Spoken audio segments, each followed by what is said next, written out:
Well, good evening and welcome to day two of our Mindset Makeover. I am Dr. Amy Nussbaum, and I am so thankful that you have joined us again here this evening. Um, just so you know, hopefully you have listened to our session from last night. If not, I really encourage you to go back and listen to it. It's about 20 minutes or so, and it's just kind of that beginning content of how we can get where we want to go in life. We talked about triggers.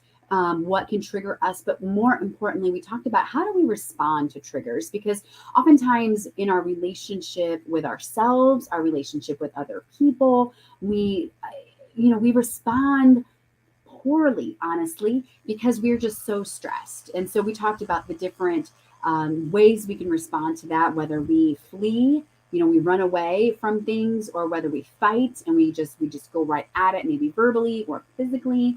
Maybe we freeze in those moments. Maybe we try to people please. Maybe we find fault in other people. We like to blame other people. Or maybe you are ready to face these things. You are ready to say, okay, I know this triggers me. I know this is something. Let's figure out what's going on. So we talked about, if you are ready to move on, if you're ready to take what's going on in life, figure out a healthier way so that you can work through some of your just junk that maybe you have in your life, that I offered up a free strategy session. So that is still available to you. We'll get together about 50 minutes. We'll talk about what your current situation is. What are the things that trigger you? How do you respond? And then we can talk about, okay, let's come up with a strategy to overcome that. So if you are still interested in a strategy session, go ahead and put strategy in the comments and I'll reach out and we will get that scheduled. I do have just a handful of spots open left this week, so would love to get you on my calendar sooner than later. Part of the homework for today was figuring out, just thinking about, okay, how do I respond when things don't go my way? How do I, do I freeze? Do I people please? Do I find fault? Um, do I fight? Do I flee? Run? Or do I really slow down and face things when you know, things trigger me? So how do you address those things? And then in that, taking it a step farther back, what is it that typically triggers you? What are those buttons that just drive you crazy when people do things? Is it when you have high expectations and someone doesn't live up to them, or when you yourself doesn't live up to them? Does that start the process of triggering you, so then you respond a certain way? And going back to what are those triggers for you, because if we can't move past that, that just really does, it affects everything in our life. It affects our relationship with ourselves, what we think about ourselves, because we start applying value to those things. We start saying, oh, I'm always going to respond this way, so I'm going to let it go, and I'm just not going to work on it. I'm just going to sit, or we walk away from things because it gets too hard. I know people who, I've worked with people who, they've been in jobs maybe 6 to 8 months, and then 6 to 8 months, and 6 to 8 months, and it's because they're just on this cycle of things are going really well, then something triggers them, they can't manage it, and so they just have to get away and they have to start over somewhere else. So let's stop the cycle today. Let's get you off of the hamster wheel. Let's get you into a space that you feel free from some things, you feel more peace about some things, and let's get you into a space where you're much more excited about some things. But tonight we are going to shift gears a little bit, and we're going to talk about something that our culture doesn't do well at all. So more than likely you don't do this well either. And that is vulnerability when it comes to relationships. And this is not just vulnerability in relationships with other people, but vulnerability with yourself as well. Because oftentimes we won't even admit to ourselves how we're really feeling. We won't admit to ourselves what's really going on. Last night I mentioned that Scarlett O'Hara from Gone with the Wind, that, oh, I'll deal with that later. Oh, I'll deal with that later. And we just never deal with it. And things just build up, build up, build up. And eventually we just explode, and we cannot continue living like that, living with that pressure. We talked about last night how when we live with that pressure, it just starts to build up inside of us, and sometimes it starts to come out in, maybe we're not sleeping well, or maybe it comes out in aches and pains. Maybe it comes out in, either indigestion or heartburn, or just our stomach issues or ulcers or headaches. Sometimes we don't sleep well because our mind just turns and just keeps going. So I want to talk about vulnerability. And here's the thing, you guys, because you're probably thinking, well, vulnerability, that's silly. We don't need that. That's not something that I need in life. And that's not true. Because in relationships, there are several reasons why vulnerability is something that we need to get over the stigma of vulnerability, and realize that, yes, we really do need this in our life. And really, we need it, one, for some authentic connections. You need to have a handful of people in life that you truly have that authentic connection with, that you can go to and have conversation with, and you can open up to and say, this is how I'm feeling, and be unashamed about that. Because oftentimes we tell ourselves, oh, I shouldn't be feeling this way, and we feel bad about feeling certain ways, and it's not, that's not positive, that's not helpful. We need to be able to have someone that we can be authentic with and say, this is how I'm feeling, and be able to talk through some things. Because when you're authentic with people, that's where emotional healing begins. And maybe this is a friend, a family member, maybe this is going to a counselor or working with a coach. But having that emotional healing really does start with that authentic connection. Being able to share those stresses, those anxiety pieces, those things that roll around in your head constantly, that you don't feel like you can be honest with anybody else, let alone sometimes we aren't even really honest with ourselves. But when we are vulnerable in those moments, that really starts to lead us towards self acceptance, being able to accept who we are, how we feel, and being okay, that it's okay to feel. God gave us this range of emotions, and it's okay to feel the whole gamut of emotions. That is okay. Now, how we respond to those emotions, that's something that we need to really address, and we need to heal those emotional um, challenges. And that really does build emotional resilience. So emotional resilience really helps us when we're vulnerable. It helps us to build that muscle of emotional, um, the range of emotions that we can very quickly, we're angry, we're frustrated, and you can just take a breath, shift your mind, take a moment, and you can shift and build that resilience. Because have you ever met some people who, when they're angry, they're like angry for 2 days, and they just really struggle to get over it because they've not learned how to deal with the anger and really shift and build that resilience. Or you meet people who struggle with sadness, and grief is a whole different ball game, don't get me wrong. But just people who are sad about something, or people who are disappointed, and they don't have that resilience. That is what vulnerability will really build into you. When you're vulnerable with other people, you are vulnerable with yourself, and admit these things to yourselves, then you can really build on that emotional resilience. But see, what's awesome about that is when you're vulnerable with yourself and with other people, then that truly is a gift to them, because then they can reciprocate that, realize that you're a safe person, and they can share that, and you can be empathetic with them. You can be compassionate towards them, because now you have that shared vulnerability, and you can grow together. This is amazing for spouses and significant others, to have this deeper relationship with one another, to be able to really dig deep with each other, and to really build that compassion, that empathy, that understanding, and that really results in personal growth. Because there's only so far you can go in life when emotionally you are just a hot mess. And how many of us are hot messes when it comes to emotions? Just give me a hand raise, or give me some fire, because I'll tell you what, all of us have seasons of life where we're just a hot mess when it comes to emotions. So this really helps us to break through some of those barriers, helps us to break through some of those triggers, helps us to really get our breakthrough when it comes to life in general. If we can overcome this idea that vulnerability is bad, because our culture tells us don't be vulnerable.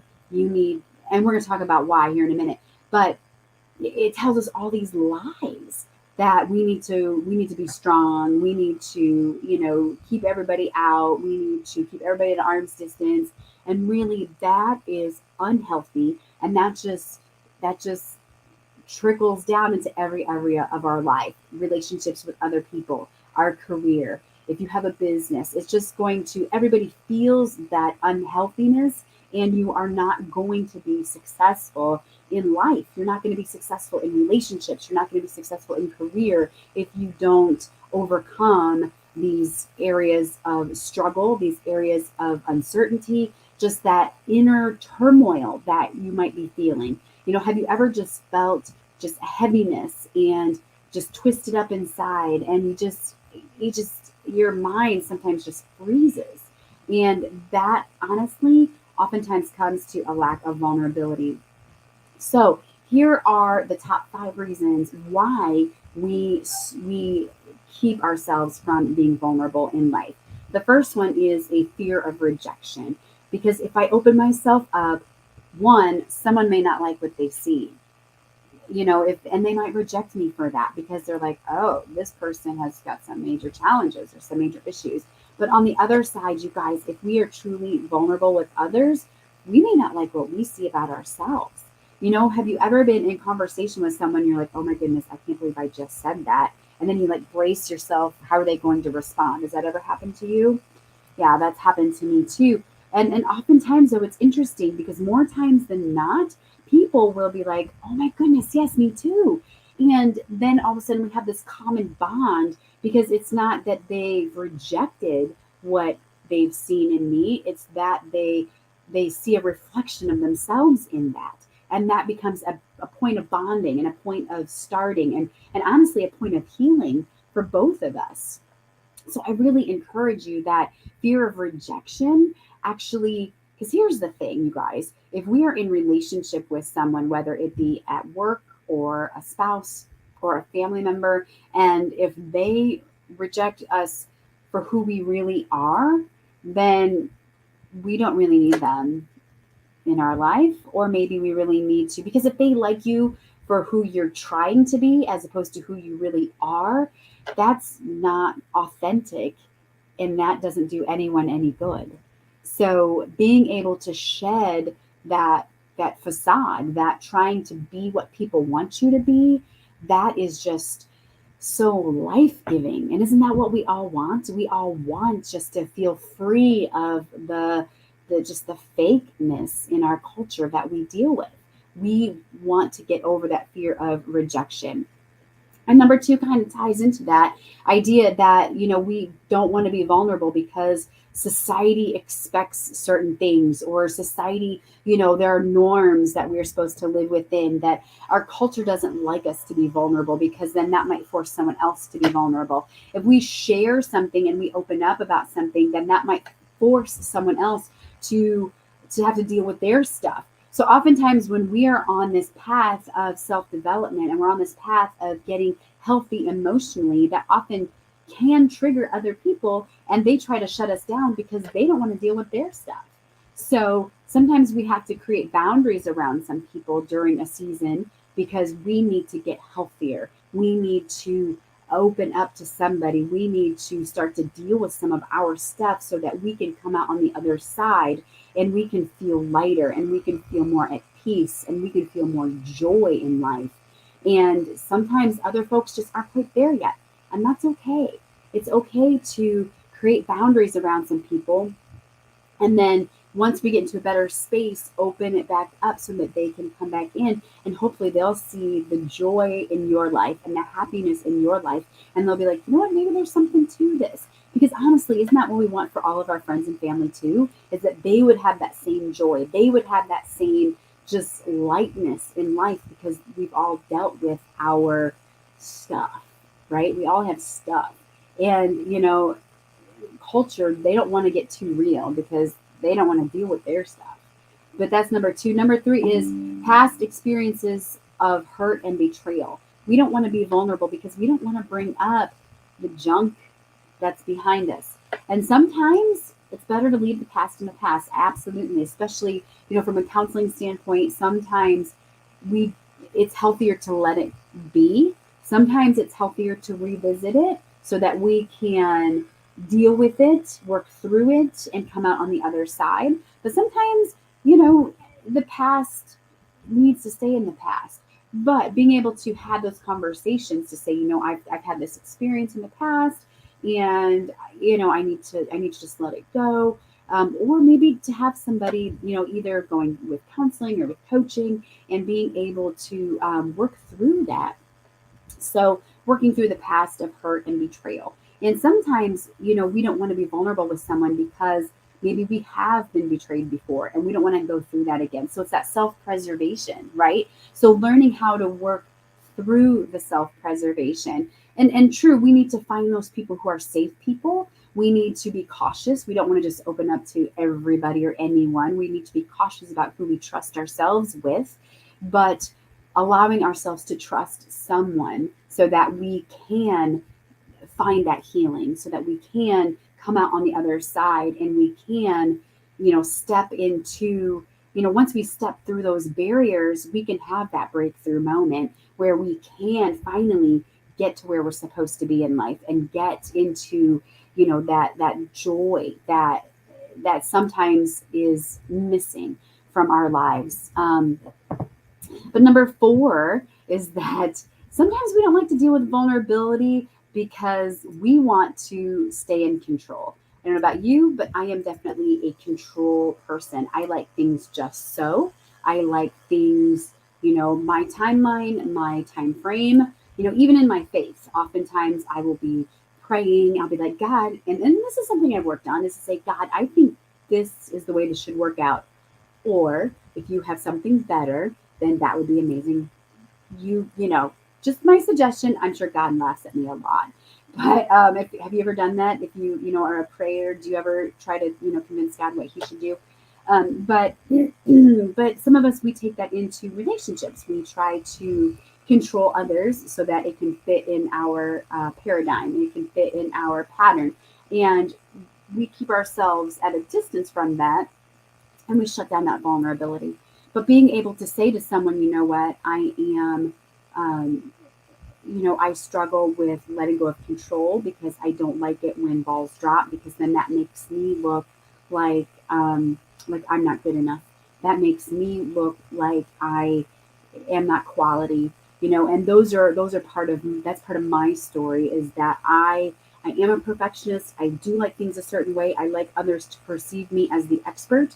And I've gone through a lot of education, a lot of experience, and I am an expert in so many areas that I want to be perceived that way in all areas. So for me, working through that and being able to be vulnerable and say, you know what, I know a lot of things, but I don't know everything. But I can learn. I can learn a lot of things. So being able to ask for help is hard for me.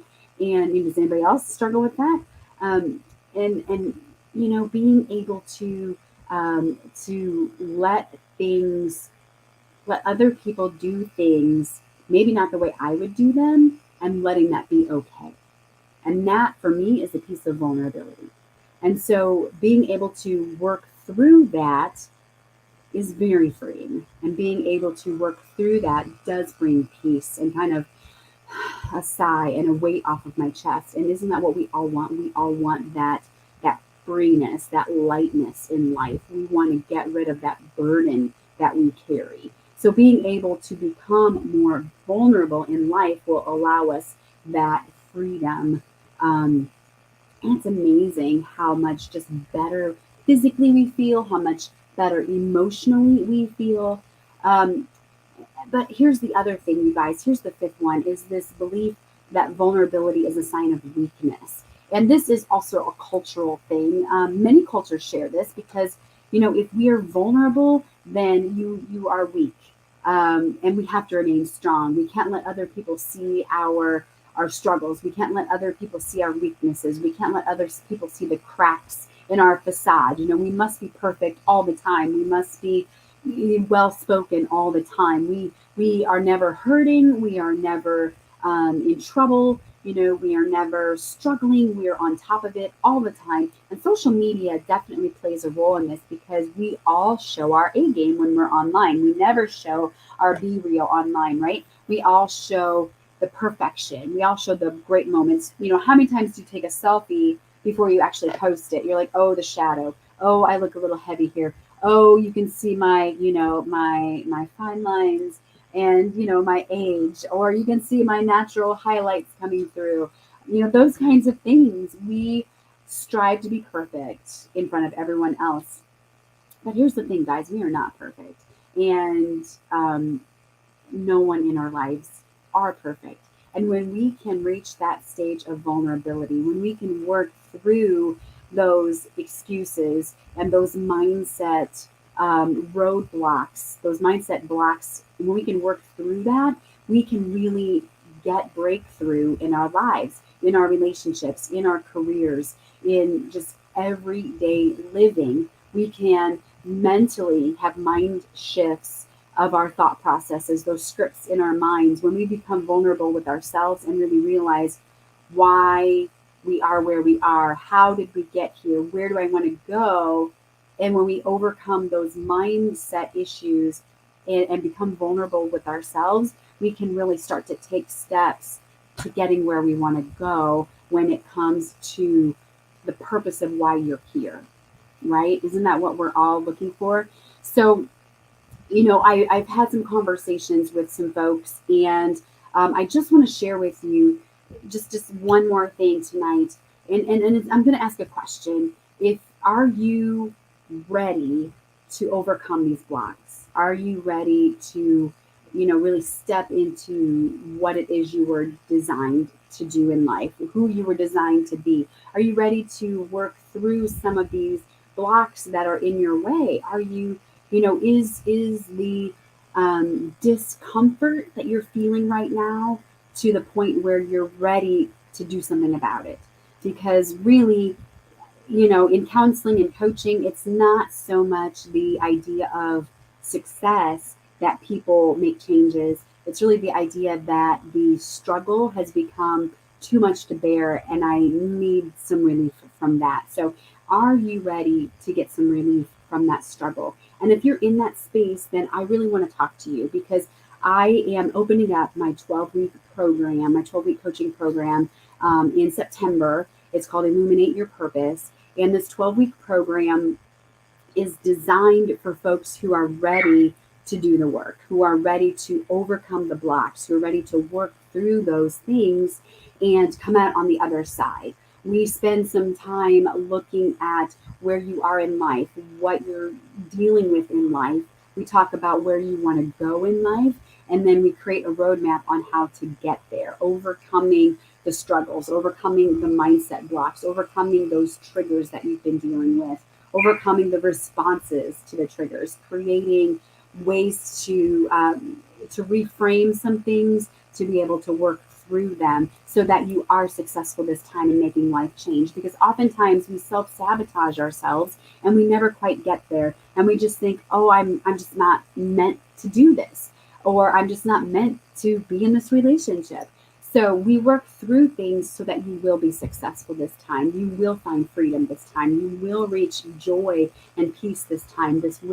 You will be able to overcome all of these things this time. And the way that this program works, in 12 weeks, once a week we get together and we do a teaching. We start off similar to this, to where you have this teaching time and there are notes that you'll take and there's some homework, some work that you'll do. And then we'll shut that down and we'll open it back up for an hour coaching session. And this is group time where we get together. You're able to ask questions. You're able to get some clarification. You're able to bring up some specific things that you're dealing with. And I'll be able to speak specifically to the challenges you're dealing with right now, where you want to go. And we'll come up with some strategies on how to get you there specifically in that group coaching time. And it's a great time to be able to talk to other people who are like-minded, doing the work, getting over the struggle, stepping into that success this time.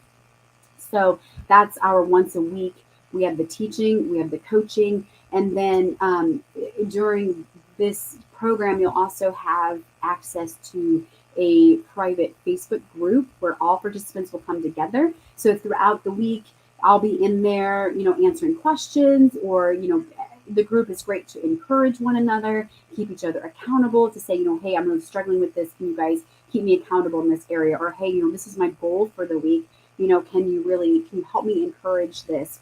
And just things can happen in the group. There's also a group thread, a messenger thread. So, you can just throw quick questions in there and get quick answers, because sometimes other group members will have asked that before, excuse me, and we'll be able to answer that, or I'll be in there as well from time to time to be able to help facilitate some answers in that thread. And then also you'll have access to me through direct messaging as well, through Messenger and Facebook. And I'll be honest, you guys, my Messenger usually is just insane. But being in this program, you'll get preference. So I always check my group members first, and then I go to the other like 20 or 30 messages that are outstanding that I need to get to, because I'm terrible at sitting down and spending time in Messenger. But in my group, you get priority to that.